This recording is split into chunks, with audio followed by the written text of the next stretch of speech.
தமிழ்நாட்டில் ஓடுகிற பேருந்துகள் எல்லாம் சுந்தரா டிராவல்ஸ் பஸ்களாகத்தான் ஓடுகிறது என்று எடப்பாடி பழனிசாமி கூறியிருந்த நிலையில் அதிமுக ஆட்சி காலத்தில் ஓடிய சுந்தரா டிராவல்ஸ் பேருந்துகளை மாற்றி புதிய பேருந்துகள் வாங்கப்பட்டுள்ளதாக போக்குவரத்து துறை அமைச்சர் சிவசங்கர் பதிலடி கொடுத்துள்ளார்.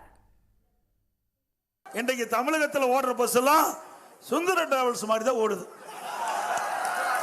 நீங்க நகர பேருந்துல ஏறி இறங்கினதான் உயிருக்கு உத்தரவாதம். அப்படியே டயர் ஒரு பக்கம் கழட்டிட்டு ஓடுது.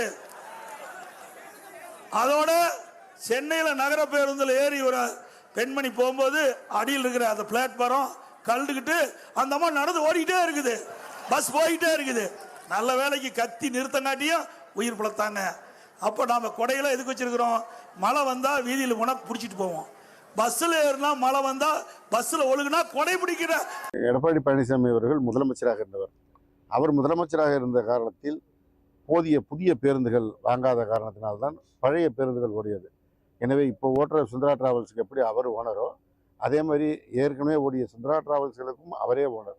அந்த சுந்தரா டிராவல்ஸ்களை மாற்றுவதற்கு தான் மாண்பு முதலமைச்சர் அவர்கள் நடவடிக்கை எடுத்து நிதி ஒதுக்கி 11,000 புதிய பேருந்துகள் வாங்குவதற்கு அனுமதி வழங்கி இப்பொழுது 4,500 பேருந்துகள் மக்களுடைய பயன்பாட்டிற்கு வந்துவிட்டது. 15 ஆண்டுகள் ஓடிய பேருந்துகள் எல்லாம் அகற்றப்பட்டு அந்த இடங்களில் இந்த புதிய பேருந்துகள் இப்பொழுது ஓடிக்கொண்டிருக்கிறது. நீண்ட தூரம் பயணிக்கிறவர்கள் அத்தனை பேரும் பார்க்கலாம். மஞ்சள் நிற புறநகர் பேருந்துகள் எல்லா சாலையிலும் ஓடிக்கொண்டிருக்கிறது. அதே போல கிராமப்புறங்களில் அந்த நகரப்புற பேருந்துகள் நீல நிற பேருந்துகள் ஓடிக்கொண்டிருக்கிறது. அரசு விரைவு போக்குவரத்து கழகத்திற்கும் புதிய பேருந்துகள் வந்து செயல்பாட்டிற்கு வந்திருக்கிறது. இப்படி தமிழ்நாடு போக்குவரத்துறை இன்றைக்கு ஒரு மிகப்பெரிய மாற்றத்தை மாண்பு தமிழ்நாடு முதலமைச்சர் அவர்கள் தலைமையில் கண்டிருக்கிறது. எனவே அவர் சாலைகளிலே பயணிக்கவில்லை என்பதுதான் இதன் மூலம் தெரிய வருகிறது அவருடைய குற்றச்சாட்டு. உடனுக்குடன் செய்திகளை தெரிந்து கொள்ள சன் நியூஸ் பெல் ஐகானை கிளிக் பண்ணுங்க.